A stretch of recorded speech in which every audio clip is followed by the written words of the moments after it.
पुण्यश्लोक अहिल्यादेवी होळकर सोलापूर विद्यापीठाचा 21वा दीक्षांत समारंभ गुरुवारी विद्यापीठाच्या दीक्षांत मैदानात उत्साहात पार पडला। पुण्यश्लोक अहिल्यादेवी होळकर सोलापूर विद्यापीठाच्या 21व्या दीक्षांत समारंभाला प्रमुख अतिथी म्हणून उच्च व तंत्र शिक्षण मंत्री चंद्रकांत पाटील हे उपस्थित होते। समारंभाच्या अध्यक्षस्थानी कुलगुरू प्राध्यापक डॉक्टर प्रकाश महानवर हे होते। यावेळी गोवा उच्च शिक्षण परिषदेचे उपाध्यक्ष डॉक्टर गोपाल मुगेराया यांची प्रमुख उपस्थिती होती। प्रभारी कुलसचिव डॉक्टर अतुल लकडे यांनी विद्यापीठाच्या प्रगतीचा आढावा सादर केला। प्रारंभी दीक्षांत मिरवणूक निघाली। परीक्षा व मूल्यमापन मंडळाचे संचालक डॉक्टर श्रीकांत अंधारे हे ज्ञानदंड हाती घेऊन मिरवणुकीच्या अग्रभागी होते। यामध्ये विविध विद्याशाखांचे अधिष्ठाता, व्यवस्थापन परिषद, विद्या परिषद, अधिसभेचे सदस्य तसंच पदवी घेणारे स्नातक मोठ्या संख्येने सहभागी झाले होते। यावेळी एकूण 10,955 विद्यार्थ्यांना पदवी प्रदान करण्यात आली। याचबरोबर 89 संशोधक विद्यार्थ्यांना PhD पदवी तर 59 विद्यार्थ्यांना सुवर्ण पदक देऊन सन्मानित करण्यात आलं। यावेळी बोलताना उच्च व तंत्र शिक्षण मंत्री चंद्रकांत पाटील म्हणाले की ज्ञान ही सर्वात मोठी संपत्ती आहे।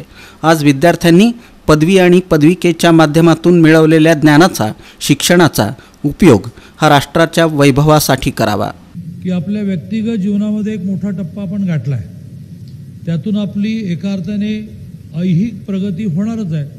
नोकरी मिळणार आहे व नोकरीमध्ये असलो तर प्रमोशन मिळणार आहे, परंतु या ज्ञानाचा समाजाला कसा उपयोग होईल, आपण केलेलं चिंतन, आपण केलेलं संशोधन हे समाजाला कसं उपयोगी पडेल, याचा पुढच्या हार्डली 20व्या, 25व्या, 30व्या वर्षी हे सगळं आपल्याला मिळालं आहे। वैद्यकीय शास्त्र पुढे गेल्यामुळे 80, 82, 88 वर्ष वयापर्यंत जगणारा, याचा अर्थ 50 वर्ष आपल्या हाताशी आहेत या ज्ञानाला बरोबर घेऊन।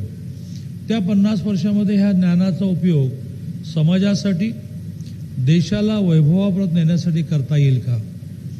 आज आपण गरीब होतो, हळूहळू श्रीमंत होत चाललो आहोत, श्रीमंत अजून होणार आहोत।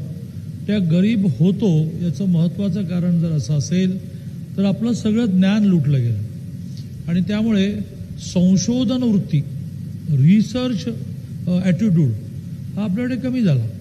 जग श्रीमंत झालं ते संशोधनावर, संशोधनातून मिळालेल्या पेटंटवर आणि पेटंटवर मिळालेल्या रॉयल्टीवर।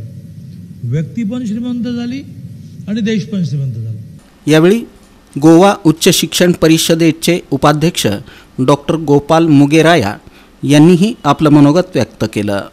यावेळी मानव विज्ञान विद्याशाखेचे अधिष्ठाता डॉक्टर वसंत कोरे, वाणिज्य व व्यवस्थापन आणि विद्याशाखेचे अधिष्ठाता डॉक्टर शिवाजी शिंदे, विज्ञान व तंत्रज्ञान विद्याशाखेचे अधिष्ठाता डॉक्टर प्रशांत पवार, आंतरविद्याशाखेचे अधिष्ठाता डॉक्टर राजशेखर हिरेमठ यांनी स्नातकांना पदवी प्रदान करण्याची विनंती केली।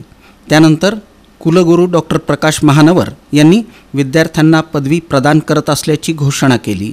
या कार्यक्रमाला आमदार श्रीकांत भारतीय, भाजपच्या शहराध्यक्षा रोहिणी तडवळकर, व्यवस्थापन परिषदेचे सदस्य राजाभाऊ सरवदे, प्राध्यापक देवानंद चिलवंत, प्राध्यापक सचिन गायकवाड, माजी कुलगुरू डॉक्टर इरेश स्वामी, मोहन डांगरे, उदयशंकर पाटील, माजी मंत्री प्राध्यापक लक्ष्मण ढोबळे, दयानंद संस्थेचे सचिव महेश चोप्रा, डॉक्टर BP रोंगे यांच्यासह अधिकारी, कर्मचारी, विद्यार्थी, नागरिक मोठ्या संख्येनं उपस्थित होते। कार्यक्रमाचं सूत्रसंचालन डॉक्टर यशपाल खेडकर आणि डॉक्टर तेजस्विनी कांबळे यांनी केलं।